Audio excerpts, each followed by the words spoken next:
What's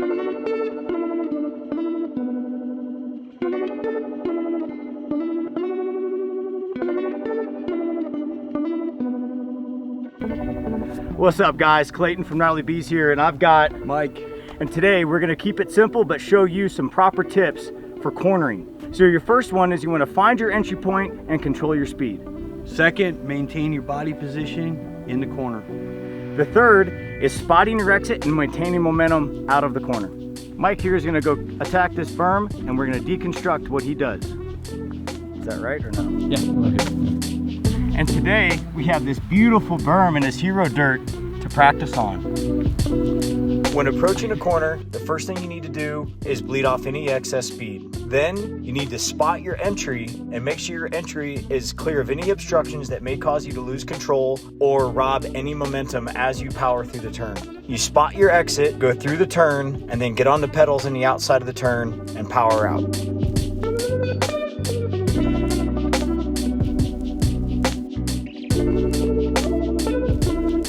All right, I got Mike's bike here. I'm gonna have Mike get on his bike and assume the proper riding position. So Mike, go ahead and stand up and now relax yourself into the bike.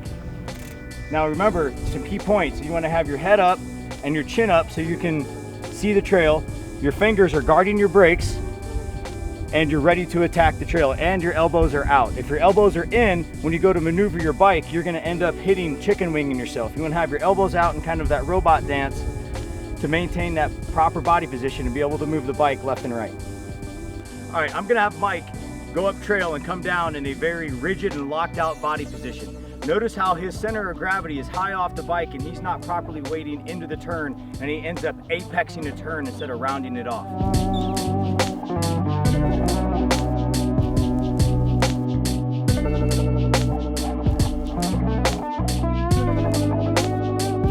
Wow, Mike. That was pretty lame. Now, let's watch Mike do it properly in an athletic and relaxed body position, allowing him and the bike to work as a team through this turn.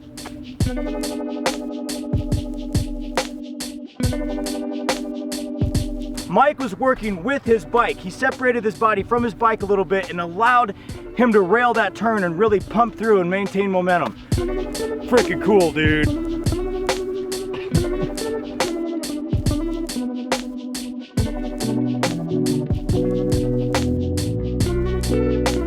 All right, Mike has showed us really good body position going into and through a corner. Now let's talk about bleeding off and controlling your speed. I have a little method I use called the 2-1-none method. So as I'm entering the corner, I'm grabbing both of my brakes ever so slightly, modulating my speed on both brakes. So that's my 2. My 1 is I let off my front and bleed off my final bit of speed with my rear as my front tire enters a turn, and then I'm going none. So it's 2, 1, none.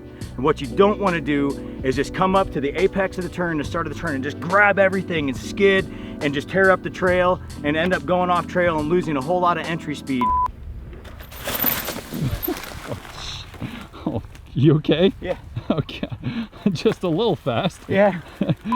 You want to modulate in and off and have that exit speed to come out. This protected turn is here for a reason. Hit it with some speed, hit it with some force, and go on outside with all the speed you can. Now, as you get better, you can learn how to bleed your speed off earlier and attack this corner faster.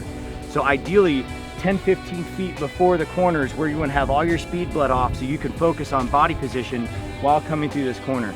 Big protected turns like this are there for a reason, to support you, and so you can push all of your speed into that and have the maximum amount of momentum coming out. Fingers are guarding my brakes. Coming in, 2, 1, none. Coming through the turn. We're maintaining momentum through this turn. The final part is to look up and spot your exit. If you're focused on your front wheel and letting the natural line of this turn take you, you're gonna end up in this tree.